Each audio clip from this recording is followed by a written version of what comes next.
বিসমিল্লাহির রহমানির রহিম। আসসালামু আলাইকুম। আবারও চলে আসলাম কিচেন টিপস নিয়ে। তো আশা করছি আজকের কিচেন টিপসগুলো আপনাদের অনেক বেশি কাজে আসবে। তো ভিডিওটি স্কিপ না করে পুরোটা দেখার অনুরোধ রইল। আর প্লিজ একটা লাইক দিয়ে ভিডিওটি কন্টিনিউ করবেন। তো প্রথম টিপসটি হচ্ছে যে এই চীনাবাদাম কিন্তু আমরা সহজে খেতে চাই না, পরিষ্কার করতে হয়, অনেক সময় লাগে। যাই হোক, তো এই বাদামে কিন্তু প্রচুর পরিমাণে ভিটামিন রয়েছে। তো আমরা যদি এগুলো সময় নিয়ে পরিষ্কার করে সংরক্ষণ করে রেখে দিই তাহলে কিন্তু আমরা যখন তখন এটা খেতে পারবো। আর এটা অত্যন্ত শরীরের জন্য খুবই ভালো একটা জিনিস। তো অল্প পরিমাণে খেলেও এটা কিন্তু পুষ্টির চাহিদা আমাদের পূরণ হয়ে যায়। তো আশা করছি এই টিপসটা আপনাদের অনেক বেশি ভালো লাগবে।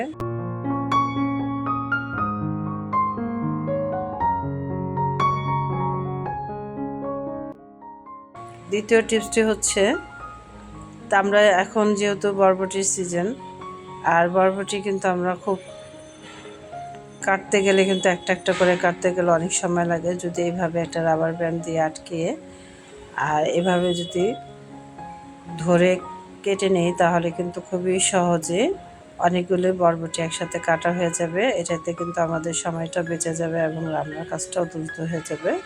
তো আশা করছি আমার প্রিয় আপুরা এভাবে চাইলে আপনারা বরবটিটা কেটে নিতে পারেন। এতে সময় এবং রান্নার যে কাজটা সেটা কিন্তু দ্রুত হয়ে যাবে। চলে যাচ্ছে পরবর্তী টিপসে। তো এই ধরনের বক্স কিন্তু আমরা অনলাইনে যখন খাবার অর্ডার করি তখন কিন্তু পেয়ে থাকি। তো এই বক্সগুলো এখন থেকে আর ফেলে দিবেন না। তো দেখুন, এই ফেলে দেওয়া জিনিস থেকে কিন্তু আমরা এরকম করে সবজি সংরক্ষণ করে রেখে দিতে পারি নর্মাল ফ্রিজে। আপনারা আগে থেকে এইভাবে সবজিগুলো যদি কেটে এরকম বক্সে করে সুন্দর করে ফ্রিজে রেখে দেন নর্মালে, তাহলে কিন্তু আপনাদের রান্নার কাজটা খুব দ্রুত হয়ে যাবে এবং সময়টাও অপচয় কম হবে। আর কষ্টটা কিন্তু আপনাদের খুবই কমে যাবে। তো আশা করছি আমার প্রিয়াপুরা বিষয়গুলো বুঝতে পেরেছেন। তো সময় এবং কষ্ট দুটোই কিন্তু আপনাদের কমানোর জন্য এই টিপসটি আপনারা ফলো করতে পারেন। আর এতে আপনারা অনেক বেশি উপকৃত হবেন ইনশাল্লাহ। তো আমি চলে যাচ্ছি আমার পরবর্তী টিপসে। তো এইটা আরেকটা গুরুত্বপূর্ণ কিচেন টিপস, যে আমরা রান্নার কাজটা কিভাবে সহজ এবং দ্রুত করব সেটা আপনারা। তো অনেক সময় দেখা যায় আমাদের বাড়িতে এ ধরনের ঢাকনা মানে বেশি হয়ে যায়, তখন এটা ফেলে না দিয়ে আপনারা চাইলে এই ছোট ছোট বক্সের ভিতরে আপনারা কাঁচামরিচগুলো কেটে ফালি করে এভাবে দুইটা চেম্বার করে কিন্তু রেখে দিতে পারেন। এতে কিন্তু আপনাদের রান্নার কাজটা খুব দ্রুত এবং সময়টা কিন্তু বেঁচে যাবে। তো দেখুন, একটার সাথে একটা মিলে যাচ্ছে না। তো এভাবে কিন্তু আপনারা কাঁচামরিচটা আগের দিন কেটে রাখতে পারেন, তারপরে আপনাদের কিন্তু রান্নার কাজটা খুব দ্রুত হয়ে যাবে। তো আশা করছি এই টিপসটা আপনাদের অনেক বেশি ভালো লাগবে।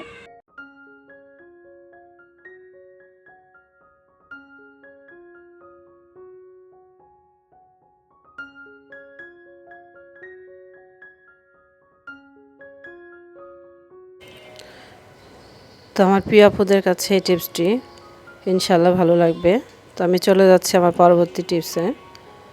তো যেহেতু আমরা গৃহিণীরা রান্নাঘরে রান্নাবাড়ার কাজ নিয়ে ব্যস্ত থাকি, যদি আগে থেকে এই কাজগুলো করে রেখে দেওয়া যায় তাহলে কিন্তু অনেকটা সুবিধা হয় আমাদের। যেমন দ্রুত রান্নাটা শেষ হয় এবং সময়টা কিন্তু বেঁচে যায়। আর যে গরম পড়েছে এই গরমে কিন্তু আমরা এরকম কাটাকাটি করতে গেলে অনেকটা সময় আমাদের চলে যায়, আর তাতে কিন্তু আমাদের অনেকটা সময় নষ্ট হয় এবং শরীর অসুস্থ হয়ে যায়। তো আমরা যদি আগে থেকে এগুলো প্রিপারেশন করে এভাবে পেঁয়াজ রসুন কেটে রেখে দিই নর্মাল ফ্রিজে, তাহলে কিন্তু আমাদের রান্নাঘরের কাজটা দ্রুত হবে এবং সময়টা কিন্তু বেঁচে যাবে।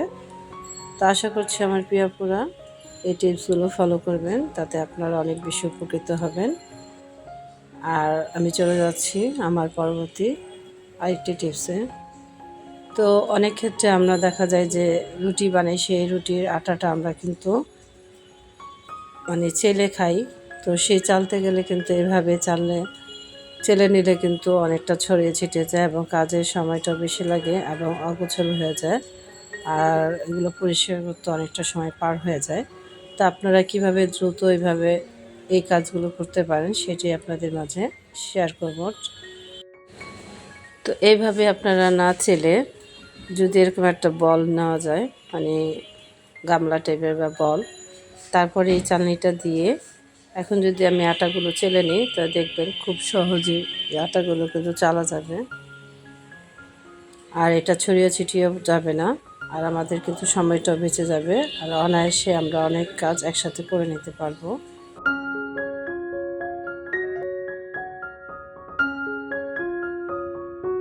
ফাইনালি আমি কিন্তু চেলে নিয়েছি, আমার কিন্তু আটাগুলো এদিকে সেদিকে পড়ছে না এবং সমস্তটাই বলের মধ্যে রয়ে গেছে। তো এই টিপসটি ফলো করলে আপনারা কাজ যেমন দ্রুত করতে পারবেন এবং কাজে অসুবিধা হবে। তো আশা করছি টিপসটি আপনাদের ভালো লাগবে। তো আমি চলে যাচ্ছি আমার পরবর্তী টিপসে। তো আমার 7 নম্বর টিপসটি হচ্ছে, আমরা জিরা সবসময় খেয়ে থাকি, তো এইভাবে যদি পরিষ্কার করে, কারণ জিরার মধ্যে কিন্তু অনেক সময় বালু থাকে, তো আপনারা চাইলে এইভাবে একটু চেলে নিতে পারেন, তাতে কিন্তু বালুটা পড়ে যাবে। তারপরে এটা আপনারা পরিষ্কার করে এবং কিভাবে এটা সংরক্ষণ করলে এটার ফ্লেভার এবং স্বাদটা ভালো থাকবে সেটাই আপনাদের মাঝে শেয়ার করছি।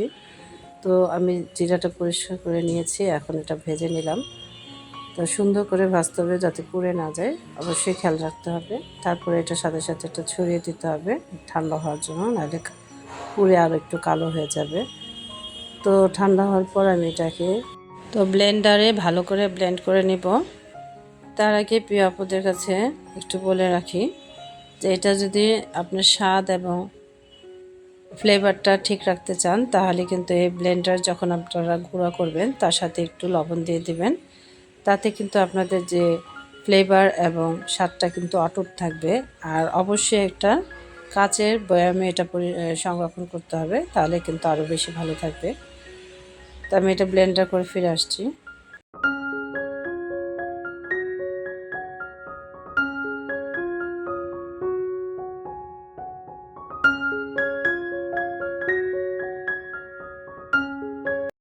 তো প্রিয় আপুরা, এভাবে যদি জিরাটা সংরক্ষণ করতে পারেন তাহলে কিন্তু আপনাদের রান্নাঘরের কাজ খুব দ্রুত হয়ে যাবে। তো আমি চলে যাচ্ছি আমার পরবর্তী টিপসে। তো এটা আরেকটা গুরুত্বপূর্ণ কিচেন টিপস, যে আমরা অনেক সময় দেখা যায় রান্নাঘরে কোনো কিছু ভাজার জন্য, মাছে বা যে কোনো জিনিস ভাজার জন্য আলাদা আলাদা হলুদ মরিচ নিয়ে থাকি। তো সেই আলাদা আলাদা বারবার করে নিতে কিন্তু আমাদের অনেকটা সময় অপচয় হয়ে যায়। তো সেই ক্ষেত্রে আমরা যদি সবগুলো মশলা একসাথে মিক্সড করে আরেকটা মশলা তৈরি করে রাখি তাহলে কিন্তু আমাদের কাজটা অনেক সহজ হয়ে যাবে এবং দ্রুত হয়ে যাবে। তো আমি যেহেতু ধনিয়া খাই না, তো সেইখানে আমি হলুদ এবং মরিচ আর হচ্ছে জিরা দিয়ে একটা মশলা তৈরি করব।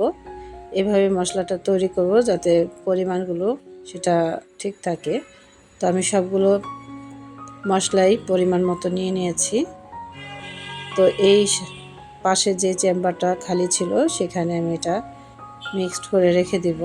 আমার যখন যেটা প্রয়োজন মনে করব, মানে ভাজার জন্য একসাথে নেওয়ার, তা এখান থেকে আমি সামান্য দিয়ে দিলে আমার কাজ কিন্তু হয়ে যাবে। তো বারবার করে আর একটা একটা করে নেওয়ার আমার প্রয়োজন হবে না। তো এতেও কিন্তু আমার সময়টা অনেকটা বেঁচে যাবে। তো আশা করছি আমার প্রিয় আপুরা এভাবে কাজগুলো যদি আপনারা করেন তাহলে অনেক বেশি উপকৃত হবেন। আজকে এই পর্যন্ত। আল্লাহ হাফেজ।